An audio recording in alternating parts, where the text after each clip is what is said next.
आज हम प्रशांत किशोर के दावों और विपक्ष के आरोपों को तथ्यों और तर्कों के आलोक में परखने की कोशिश करेंगे।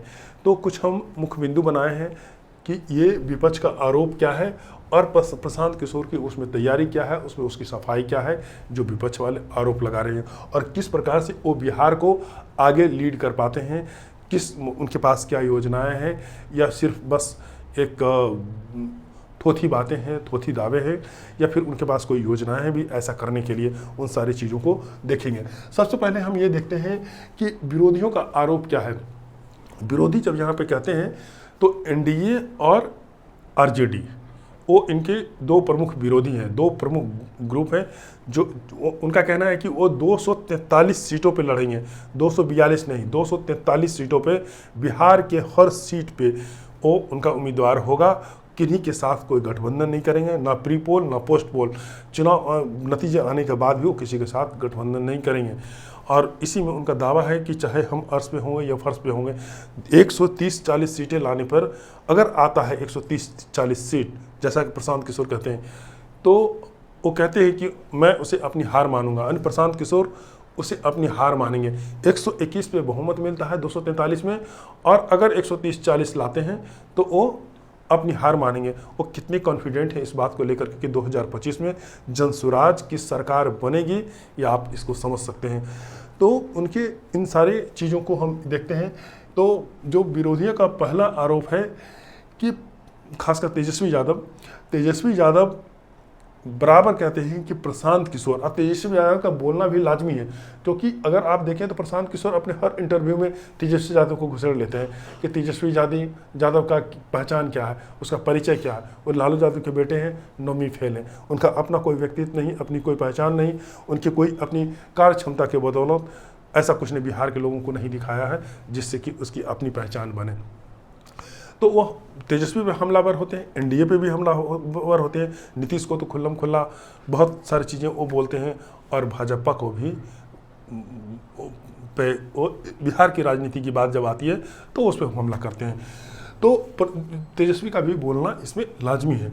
तो उनका जो पहला आरोप होता है इधर के विपक्ष में, खासकर तेजस्वी का, कि प्रशांत किशोर अपना टाइटल छिपाते हैं। वो प्रशांत किशोर पांडे हैं, और प्रशांत किशोर पांडे को प्रशांत किशोर पांडे बताना चाहिए क्यों अपनी टाइटल को छुपाते हैं। ठीक है, तो ये पहला आरोप है। और ये पहला आरोप वो एक मतलब इस तरह से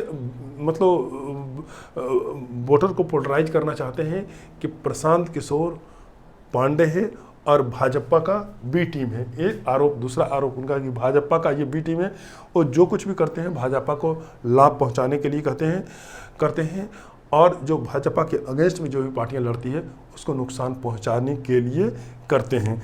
ठीक है, तीसरा आरोप उन पे है कि उन्होंने 2014 के चुनाव में वो नरेंद्र मोदी को जितवाए थे, नरेंद्र मोदी के साथ वो थे, और इस प्रकार से वो मुस्लिम विरोधी हैं। और चौथी जो आरोप लगाते हैं कि मांझी को अपने इंटरव्यू में, कई इंटरव्यू में उन्होंने, ये जो प्रशांत किशोर हैं वो कहे हैं कि जब वो आए थे नीतीश के साथ महागठबंधन के लिए चुनाव लड़वाने के लिए, तो कहना है उनका कि वो जब वो हार गए थे लोकसभा के चुनाव में नीतीश कुमार को, जब 2 सीटें आई थी 2014 में, तो वो पद छोड़ दिए थे। तो उनका कहना था कि आप पद क्यों छोड़े, और उनके कहने पे नीतीश कुमार मांझी को हटाए और फिर से मुख्यमंत्री बने। तो ये आरोप है प्रशांत किशोर पे विरोधियों की तरफ से, खासकर तेजस्वी की तरफ से, कि उन्होंने मांझी को हटवाया, इसलिए वो दलित विरोधी भी हैं। मोदी के साथ लड़े, मुस्लिम विरोधी है, और मांझी को हटवाया था मुख्यमंत्री से, तो वो दलित विरोधी भी हैं। और पांचवा आरोप है कि जैसा कि ये प्रशांत किशोर बार बार कहते हैं कि 90 के दशक में जब ये लालू यादव मुख्यमंत्री थे, राबड़ी का शासन था और लालू का शासन था, तो 15 साल बिहार में जंगल राज था। नीतीश के राज में थोड़ा सुधार हुआ, लेकिन विकास के हर पैमाने पे बिहार अंतिम पायदान पे है, सबसे पीछे है। नीतीश भी ऐसा उतना कुछ कर नहीं पाए। तो ये जो आरोप जो विपक्षियों का होता है, तेजस्वी का, कि नीतीश के साथ जब नीतीश के साथ थे प्रशांत किशोर, तो फिर बिहार का विकास क्यों नहीं करवा पाए? बिहार का विकास तो होना चाहिए था जब नीतीश के साथ वो थे तो, और पलायन रोकना चाहिए था। तो उस समय ये क्यों नहीं हुआ कि बिहार का विकास क्यों नहीं हुआ, पलायन क्यों नहीं रुका, और जितने तरह के वो बेरोजगारी पे बातें करते हैं, शिक्षा पे बात करते हैं, तो नीतीश के साथ जब वो थे तो ये सब क्यों नहीं करवा पाए? तो उनका कहना है कि लोगों को इस तरह से वो गुमराह कर रहे हैं, ठीक है।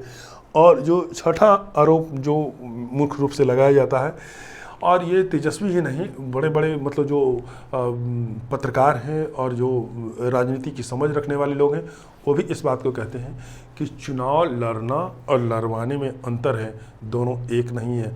अभी तक नीतीश कुमार को प्रशांत किशोर के पास ये अनुभव है कि वो भारत की राजनीति में विभिन्न पार्टियों के साथ रहे, उसका साथ दिया और उसको जितवाए, उनके लिए रणनीति बनाए। लेकिन यहाँ बिहार में तो वो खुद लड़ रहे हैं पार्टी बना करके, तो ये काम इतना आसान नहीं है। तो ये आरोप है, ये विपक्ष का नहीं बल्कि और भी लोगों का जो भी राजनीति की समझ रखते हैं, जो पत्रकार हैं, सीनियर जर्नलिस्ट, वो सब इस बात को देख रहे हैं और ये कह रहे हैं, ठीक है। लेकिन वो ये सब मानते हैं कि प्रशांत किशोर एक अच्छे रणनीतिकार हैं और चर्चा के केंद्र में तो हैं। अब होता क्या है ये कहना बहुत मुश्किल है, ठीक है। ये सब आरोप हुए विरोधियों का। अब देखते हैं कि प्रशांत किशोर की इसमें तैयारी क्या है, प्रशांत किशोर क्या कह रहे हैं, बिहार की जनता को वो क्या वादा कर रहे हैं, बिहार की जनता को क्या सपने दिखा रहे हैं, क्या उस सपनों में कोई दम है या बस एक थोथी बातें हैं, सिर्फ ऐसा ही बातों के लिए बात कर रहे हैं या उसमें कोई दम है। आइए देखते हैं, एक करके समझने की कोशिश करते हैं। सबसे पहली बात तो कि प्रशांत किशोर, अगर आप देखें, मैं तो ये कहता हूँ कि आप पूरी दुनिया के इतिहास में ऐसे कोई एक लीडर को खोज करके लाएं कि जिस तरीके से प्रशांत किशोर बिहार के एक एक गाँवों का भ्रमण कर रहे हैं, पदयात्रा पे निकले हुए हैं और जनसंपर्क स्थापित कर रहे हैं, समाज के हर लोगों से, हर ग्रुप से जिस तरीके से वो बात कर रहे हैं, समझ रहे हैं, समय दे रहे हैं, ये बहुत असाधारण है। ग्राउंड लेवल पे वो काम कर रहे हैं। तो ये उनका जो पहला काम है पदयात्रा और जनसंपर्क, ये दिखावे का नहीं है, वो उसमें समय दे रहे हैं। और अब तक बिहार के 8,500 पंचायतों में से 5300 पंचायत, 5300 गाँवों का वो पदयात्रा कर चुके हैं, 2/3 लगभग वो पूरा कर चुके हैं। और मार्च अप्रैल तक आते आते वो बोल रहे हैं कि सभी को पूरा कर लेंगे। उसके बाद फिर जो डॉक्यूमेंट विजन डॉक्यूमेंट को वो जारी करेंगे मार्च अप्रैल में। तो ये जो प्रशांत किशोर हैं ग्राउंड लेवल पे मेहनत कर रहे हैं, पदयात्रा कर रहे हैं। दूसरा, पंचायत लेवल पे विजन डॉक्यूमेंट जारी करेंगे। प्रशांत किशोर के बारे में जब वो नीतीश पे आरोप लगाते थे कि ये नीतीश के राज में विकास तो हुआ है लालू के राज के मुकाबले, लेकिन बिहार तो अब भी सबसे पिछड़ा हुआ राज्य है, हर पैमाने पे वो सबसे आखिरी पायदान पे है। तो मुझे भी आश्चर्य होता था कि ये आएंगे तो क्या कर लेंगे। लेकिन वास्तव में अगर आप देखें जो बातें वो इंटरव्यू में अब तक कहे हैं, उससे लगता है कि उनके पास विजन है, वो एक विजनरी व्यक्ति हैं, सपने देखते हैं और उसको इम्प्लीमेंट कैसे किया जाए उस पर वो पूरा खाका तैयार करते हैं। पूरे आयोजन उनका अभी तक जितना हुआ है बहुत व्यवस्थित ढंग से हो रहा है, स्टेप बाय स्टेप चल रहे हैं। 2 तारीख को घोषणा, बड़ी बात है कि अभी तक बिहार, जो पूरी दुनिया की सबसे बड़ी पार्टी कहते हैं भाजपा, उसकी भी बिहार में उतनी सदस्य संख्या अभी तक नहीं हुई है। जो प्रशांत किशोर कह रहे हैं कि मैं अपने स्थापना दिन से यानी 2 अक्टूबर 2024 को बिहार के 1 करोड़ लोग इसकी सदस्यता लेंगे और 1 करोड़ लोग मिलकर के जन स्वराज की स्थापना करेंगे। ये एक बड़ी बात है। तो उनकी रणनीति बहुत ही, जो रणनीति वो बनाते हैं वो उस पर काम भी करते हैं, तो उन पर इस लिहाज से भरोसा किया जा सकता है। तो वो जो आरोप लगाते हैं नीतीश कुमार के विकास किया है तो फिर पीछे क्यों है, हमें सबसे पीछे क्यों है बिहारी। उनका कहना है कि अगले 10 साल में बिहार को हम टॉप 10 राज्यों में ले जाएंगे। तो उनके जो विभिन्न इंटरव्यू हैं उसको देखने से पता लगता है कि इनके पास वास्तव में विजन है। और ये जो पंचायत लेवल पे विजन डॉक्यूमेंट पेश करेंगे उसमें वो 3 बातों पे फोकस करेंगे। बोल रहे हैं कि शिक्षा, रोजगार और खेती की हर पंचायत लेवल पे उनके साथ क्या समस्याएं हैं वो हम उसको देखेंगे, और अगले 10 साल का हम उसके पास एक विजन डॉक्यूमेंट दे रहे हैं, एक प्लानिंग दे रहे हैं कि अगले 10 साल में आपका पंचायत, हर पंचायत के लिए विजन डॉक्यूमेंट हर पंचायत के लिए होगा। और ये बहुत मतलब आम कर देंगे, पब्लिक कर देंगे, पब्लिक डोमेन में रहेगा उपलब्ध। कोई भी इस पे देख करके चर्चा कर सकता है, विमर्श कर सकता है और सवाल पूछ सकता है।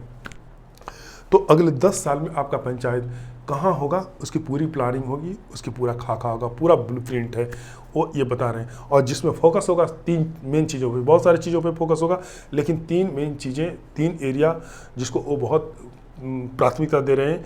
शिक्षा, रोजगार, कि शिक्षा को कैसे इस पंचायत में डेवलप किया जाएगा, कैसे यहाँ रोजगार सृजित किए जाएंगे। हर पंचायत में 800 से 1200 रोजगार सृजित किए जाएंगे, ये उनका दावा है। ठीक है। और ये जो खेती है, जो अभी सिर्फ खाने वाली खेती है, इसको कैसे कमाने वाली खेती बनाया जाए, हम इस पे काम करेंगे। और उसमें उन्होंने ये भी कहा कि जैसे कि खेतों में मजदूरी को हम फ्री करेंगे, मजदूर जो उपलब्ध होता है खेती के लिए वो हम सरकार उपलब्ध करवाएगी, फ्री में करवाएंगे, फ्री ऑफ कॉस्ट।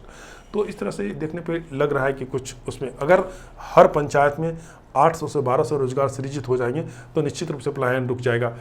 वो घोषणा कर चुके हैं कि 2025 में इलेक्शन होगा, चुनाव होंगे और जनसुराज की सरकार बनेगी। और जब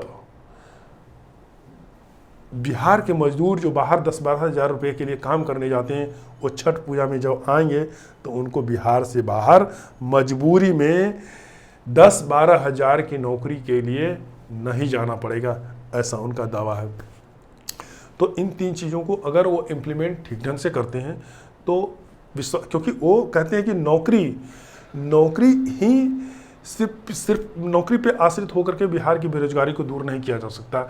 नौकरी से कितने % लोगों को रोजगार मिल सकता है।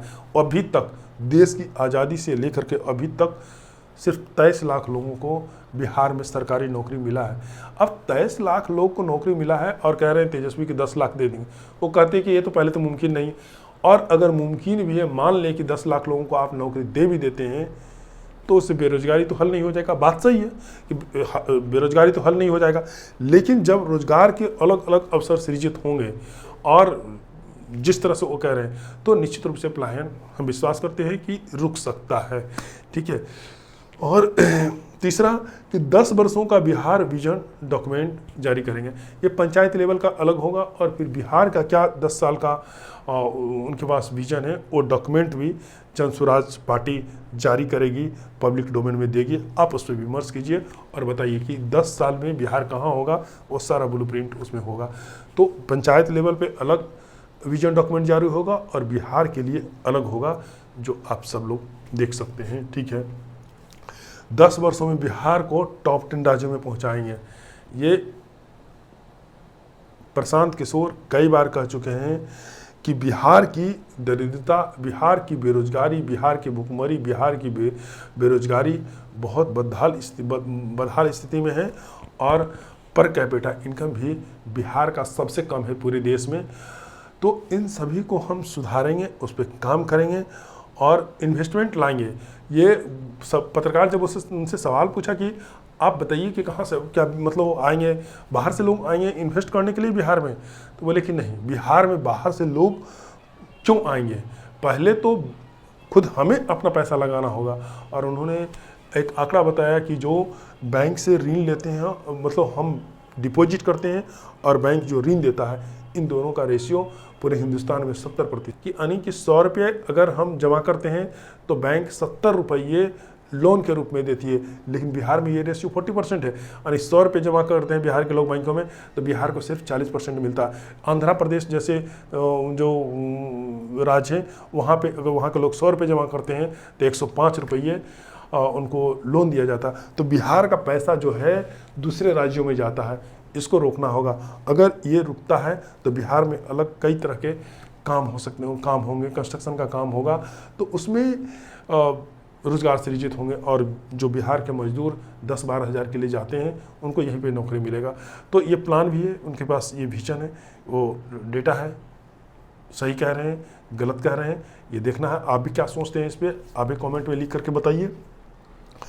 और उसके बाद समाज के हर वर्ग से संवाद कर रहे हैं और वो कह रहे हैं कि समाज के हर वर्ग से संवाद स्थापित कर रहे हैं। पटना के जो बापू ऑडिटोरियम है वहाँ पे बुला करके हर वर्ग के लोग, मुस्लिमों के लिए अलग, महिलाओं के लिए अलग मीटिंग कर रहे हैं, उनसे बातें कर रहे हैं और वो कह रहे हैं कि हर वर्ग को उसकी आबादी के अनुरूप उन्हें हिस्सेदारी मिलेगी सरकार में भी और पार्टी में।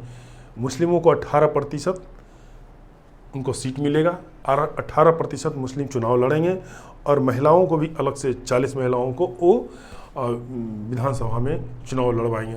तो बिहार के हर वर्ग को उसके आबादी के अनुरूप पार्टी में भी और सरकार में भी हिस्सेदारी मिलेगी, ये उनका प्लानिंग है। और जो सबसे महत्वपूर्ण बात अभी तक कोई राजनीतिक पार्टी हिंदुस्तान में नहीं कर पाई है, करने से डरती है, वो ये बात है कि उनका दावा है कि जन सुराज किसी भी हालत में अपराध वाले लोगों को टिकट नहीं देगी।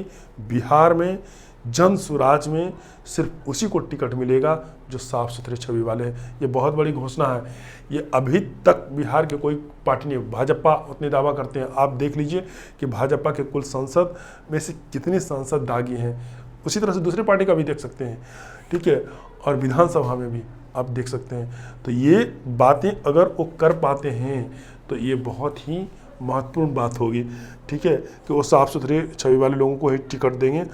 और ये जो बताएं कि 1 करोड़ लोगों के साथ वो टिकट सदस्यता के साथ वो अपनी पार्टी की घोषणा कर रहे हैं और ये कोई फर्जी नहीं है और हर किसी का नाम नंबर वो अपने पोर्टल पे देंगे, पब्लिक डोमेन में देंगे और कोई भी देख सकता है।